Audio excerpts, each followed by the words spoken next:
Nah, sekarang ada penyebab-penyebab vertigonya. Tadi kita udah belajar apa itu vertigo, gimana mengenalinya, gimana kita dapat PF vertigo ya dengan Hinz dengan Ruputala, gimana kita anamnya, pendekatannya, dan gimana kita membedakan vertigo sentral dan perifer. Sekarang kita mendalami lagi dengan apa aja penyebab-penyebab tersering daripada vertigo. Yang paling sering adalah BPPV. Ya, semua pasien pusing setengahnya itu dari vertigo. Semua vertigo setengahnya itu dari BPPV.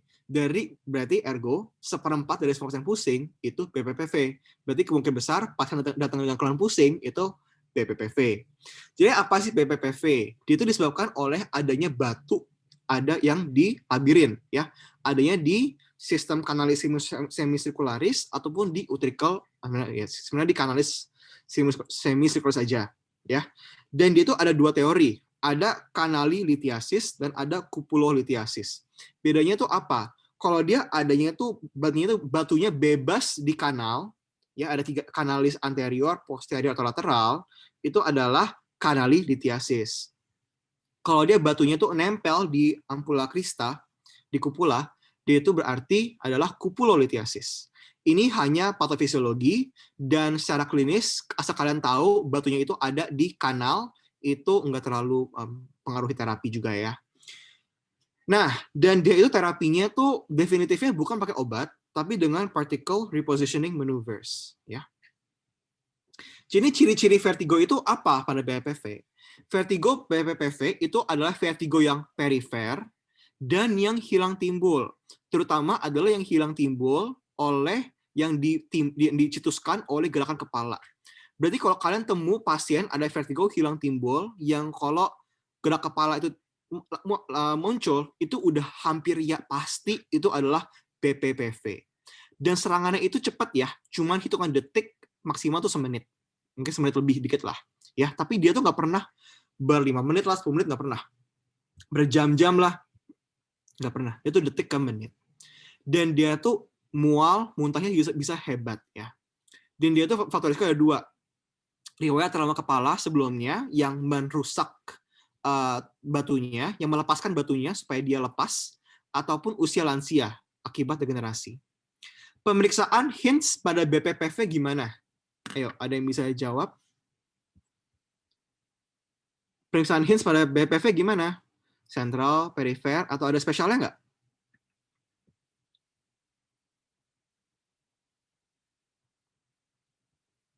Oh, untuk Kevin nanti kita jawab itu di akhir ya. Nanti semua pertanyaan kita akan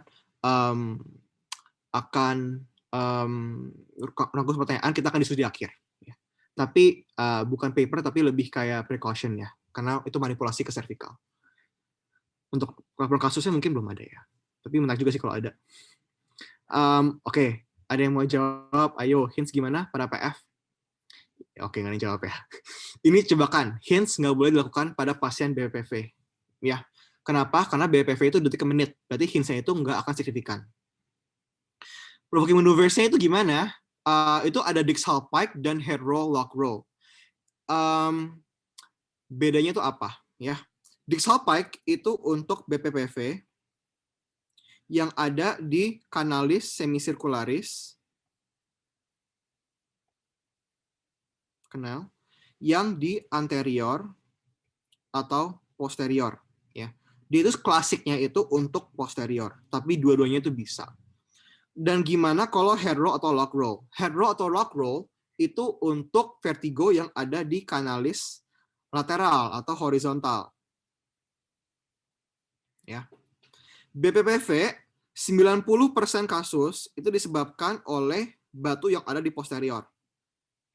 3% itu ada batu yang di anterior. Berarti kalau kalian tahu Dixhall Pike aja, itu kalian udah bisa menangkap 93% diagnosis BPPV. Sisanya 7% itu pakai head roll atau lock roll. Ya. Gimana kita lakukan Dixhall Pike? Ini klasik banget ya. Jadi pasiennya kita minta duduk di ujung ranjang. Kenapa di ujung ranjang? Karena kita nanti mau pasiennya kepala itu turun dikit. 30 derajat di bawah pelana paralel. Ya. Berarti minta pasien duduk, tegak, kita pegang kepala pasiennya, dilemeskan, lalu kita minta pasiennya miringkan kepalanya 30 sampai 40 derajat. Habis itu cepat-cepat turunin, ya. 120 derajat turun ke bawah. Cepat-cepat ya. Dan penting, sebelum diturunin, bilangin, Pak atau Bu, matanya jangan ditutup ya. Walaupun pusing, matanya dipaksa buka. Kenapa? Karena kita mau lihat nistagmusnya. Interpretasi daripada distal pike itu dari nistagmusnya. Jadinya kalau pasien mata tutup, pasiennya kita bikin pusing, terus nggak ada hasilnya. Jadi jangan lupa matanya harus dibuka. Lalu kita lihat nistagmusnya itu horizontal atau vertikal atau torsional. Ya. Habis itu kita tunggu 30 detik atau sampai vertigonya hilang, karena mekanisme ini akan kemungkinan besar mencetus vertigonya. Kita miringkan 90 derajat ke sisi lainnya, ya. Lalu kita balikkan ke pasiennya ke posisi normal. Itu diulang pada dua sisi ya. Berarti kanan turun, naik lagi, lalu kiri turun, makin lagi, ya. Dan kalau dia positif dengan nistagmus horizontal, itu berarti dia itu BPV yang ada di anterior atau posterior. Ya. Lalu ada head roll atau log roll. Atau bukan Lampert roll. Head roll atau log roll. Jadinya ini untuk vertigo yang ada di kanalis horizontal. Ini kita minta pasiennya, ini gemet. Pasiennya cuma minta disupinasi, lalu kita minta pasiennya lihat ke lateral. Kita lihat nistagmusnya, ya. Tunggu 30 detik sampai 30 detik atau sampai vertigo hilangnya, balikin sampai posisi netral, tunggu sebentar, sisi lainnya, ya. Ini ada dua jenis nistagmus, yang signifikan untuk tes head roll atau log roll, yaitu nistagmus yang geotropik atau apogeotropik. Artinya apa? Geo kan bumi, artinya kan. Jadi lantai. Jadinya nistagmusnya itu ngarah ke lantai atau ke ceiling, atap atau ke atap. Jadi kalau pasien nistagmusnya itu fast face-nya ke lantai, itu geotropik.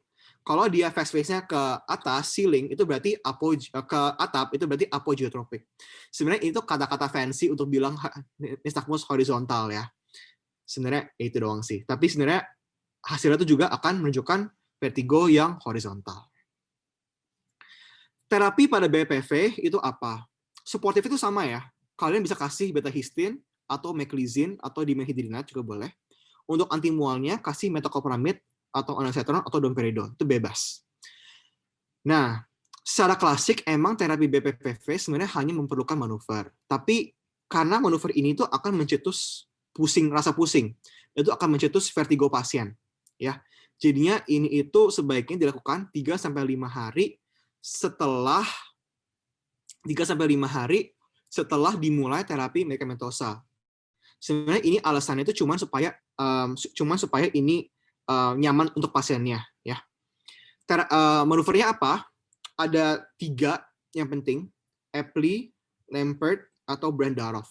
Kalau otak kalian cuma bisa hafal 2, hafal aja Epley dan Brandarov, ya. Lampert roll itu juga penting banget, tapi jangan dilakukan. Ya.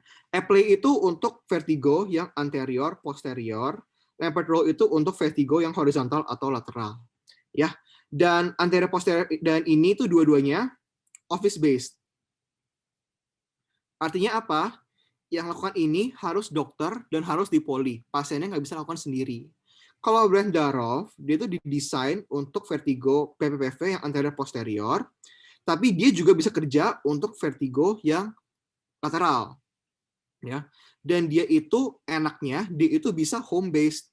Berarti kalian bisa ajarkan pasiennya lakuin ini, dan pasiennya bisa lakuin ini di rumah. Ya, itu enaknya. Dan edukasinya itu harus apa? Tirah baring, posisi supinasi, jangan gerakan kepala mendadak, pelan-pelan aja, dan jangan denguk. Kalau mau ambil barang, yang bengkok adalah hipsnya, ya. Semuanya turun, ikut turun, supaya kepalanya nggak harus kebanyakan. Ya. Nah, ini Epley. Epley ini yang klasik banget ya, pasti itu udah sering banget dibahas. Ya. Epley itu gimana lakuinnya? Step 1 dari Epley, 2-3, dan sampai 4 sebenarnya, itu ngikutin distal pike. Berarti pertama, lakuin aja distal pike. Tapi bedanya abis distal pike kan abis posisi 4 kita balikin pasiennya ke normal kan. Kalau Epley itu enggak. Epley itu pasiennya diminta roll. Ya, kita minta pasiennya bergeser ya, guling ke sisi kirinya. Sebenarnya sisi vertigo sakit sih ya. Sisi itu, habis itu baru balikin ke posisi normal. Ya. Itu Epley. Ingat aja, berarti di Salpike tapi ada satu gerakan tambahan ya, yang tunggu 30 detik itu, tunggu 30 detik atau sampai vertigonya hilang. Habis itu ada gerakan Lambert roll ya. Ini itu intinya juga guling-gulingan ya. Pertama, minta pasiennya supinasi. Habis itu minta pasien dongak, minta pasiennya belok kepalanya ke sisi kanan kiri supaya telinga yang sakit di bawahnya ya. Berarti kalau telinga sakitnya itu ada di kanan, berarti bengkok nekuk kepala itu ke sisi kanan ya. Habis itu tunggu 30 detik atau sampai vertigo hilang, balik lihat ke depan atau ke atas ya. Habis itu baru lihat menoleh, benar Ferdi, maaf. Noleh ke sisi kanan, telinga sakit di bawah. Habis itu noleh ke sisi netral ya. Habis itu noleh ke sisi kiri supaya telinga sakitnya itu di atas. Habis itu ini semua kurang lebih tunggunya 15 sampai 20 detik ya. Habis itu baru minta pasiennya guling kayak dia nge-plank ya, supaya dia hadap ke ranjang ya. Habis itu minta pasiennya guling lagi seperti posisi nomor 5 ya, di mana telinga sakit itu adanya di bawah lagi. Setelah itu minta pasiennya balik ke posisi normal. Itu adalah Lambert roll. Tapi paling gampang adalah Brandarov ya. Ini home based, berarti kalian tinggal ajarin pasiennya, lakuinnya di rumah ya. Gimana lakuinnya? Itu gampang. Pasien duduk di ranjang, minta pasien noleh ke kanan, terus jatuhin tubuh ke sisi kiri. Tunggu sampai vertigonya hilang atau 30 detik, lalu balik ke normal. Lalu noleh ke sisi kiri, jatuhin tubuh ke sisi kanan. Ya, sama juga, tunggu 30 detik atau sampai vertigonya hilang. Habis itu kembali ke posisi normal. Ini dilakuin 5 kali, ya. Lakuin 5 kali dan 3 kali sehari. Berarti sehari itu bisa 15 sampai 20 kali, ya. Ini adalah Brandarov. Ini biasanya itu juga pertanyaan favorit ya untuk perseptor biasanya untuk BPV. Jadi kalian mau habis kalian jawab di Salpike, terus Epley, terus apa lagi? Biasanya mau jawaban itu Brandarov. Nah, habis itu penyakit Meniere.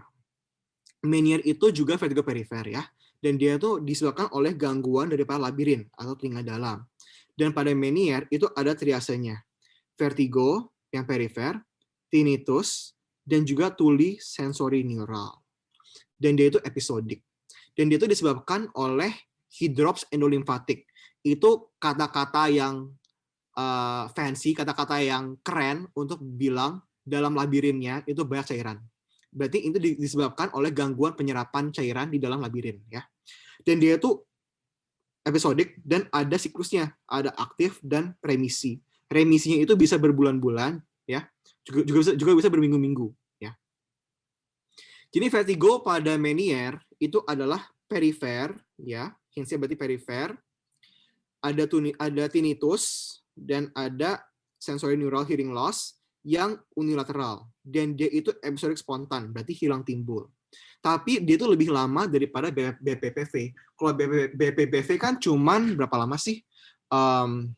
Menit ke detik ya, maksimal semenit lah. Detik maksimal semenit lah. Tapi kalau Meniere dia itu bisa lama, dia itu bisa setengah jam, bisa sejam, bisa berjam-jaman. Dan dia itu bisa berprogresif, berarti tambah lama, tambah berat gejalanya. Progresivitasnya itu terutama pada hearing loss-nya ya. Itu paling berat terkena progresivitasnya. Mungkin karena hair cell itu paling sensitif ya terhadap tekanan. Dan dia tuh pertama emang unilateral, tapi lama-lama dia tuh bisa bilateral. Tapi ini tuh perlu waktu berbulan-bulan sampai bertahun-tahun. Berarti kalau dia awal keluhan, hampir nggak pernah bilateral. PF-nya, hintsnya itu bisa ngarah ke perifer. Kalau serangannya lama dan persisten ya. Tapi kalau serangannya menit-menitan ya hintsnya nggak akan signifikan. Terus periksa cranial nerve 8, pars cochlearis. Temunya apa? temunya itu fitur-fitur daripada sensory neural hearing loss. Terus pars vestibularisnya ada imbalance, Romberg-nya bisa positif. Fukuda juga bisa, tandem juga bisa signifikan ya. Jatuh ke sisi yang sakit. Penunjangnya juga sama ya. Audiometri untuk menegakkan kehadirannya ada tuli dan juga imaging. Kalau di sini imagingnya yang disarankan adalah MRI kepala. Ya. Kenapa? Karena DD-nya daripada Meniere itu adalah vestibular schwannoma. Ini adalah tumor yang juga yang bikin gejala persis. Tapi biasanya kalau schwannoma, gejalanya itu persisten vertigonya. Ya, dia tuh nggak episodik. Biasanya, tapi bisa aja sebenarnya. Atau nama lainnya itu acoustic neurinoma. Ini nama lainnya. Ya. Kalau nggak ada MRI, mau apa? CT boleh, tapi CT-nya harus CT dengan kontras ya. Kalau kalian mau CT tanpa kontras, kemungkinan besar kalian nggak akan ketemu apa-apa.